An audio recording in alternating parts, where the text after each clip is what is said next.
It was really sad to hear the news. I did not hear about it until you told me, and it makes me sad. But when you look at Dick Clark's life, I mean, you cannot think of a more charmed existence. And back in the mid-'80s, I got one of my first writing jobs from Dick Clark, and I'll never forget how excited I was. I had taken jobs on other shows that were in little, basically crack houses in Hollywood, and we'd work in anonymity there, and it was really not a glamorous Hollywood experience. When I was hired by Dick Clark, I went to his office, and it's across from NBC Studios in Burbank. And it's beautifully appointed. He had all this memorabilia from all of his rock and roll years, from American Bandstand, jukeboxes, gold record labels, pictures with all the great stars from rock and roll. And when you work there, you get a parking space with your name on it. So it was really very exciting.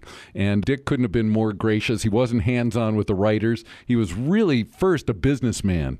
And as everybody knows, he made American Bandstand huge. He did all the award shows, the American Music Awards, the Country Awards. Those were all his shows. He had many, many hit shows that a lot of people don't even know about. And he was very meticulous about his offices. He would come up and say hello, shake hands with the staff. And if he saw just a little nick on your wall, he'd send the painters in and they'd come and paint up the walls. And one of my greatest memories is when I would arrive to work, there'd be Dick. He'd pull in this long silver stretch limousine coming from Malibu, California, and out he would step, followed by 3 Weimaraners that would come into the office and hang out all day in the production offices. So a really, really nice man, a very successful man, a great, great career, and a lot of people are going to miss him. And about how long did you work for? Oh, just a little over a year. It's like dog years, so that was like 7 years in TV life. But that opportunity was really a great one for me, and it was a good springboard to go on to other things, and it's a time that I look back on very, very fondly. Yeah, I was saying, were you writing for a specific show? I was developing daytime television shows, so we were basically developing game shows.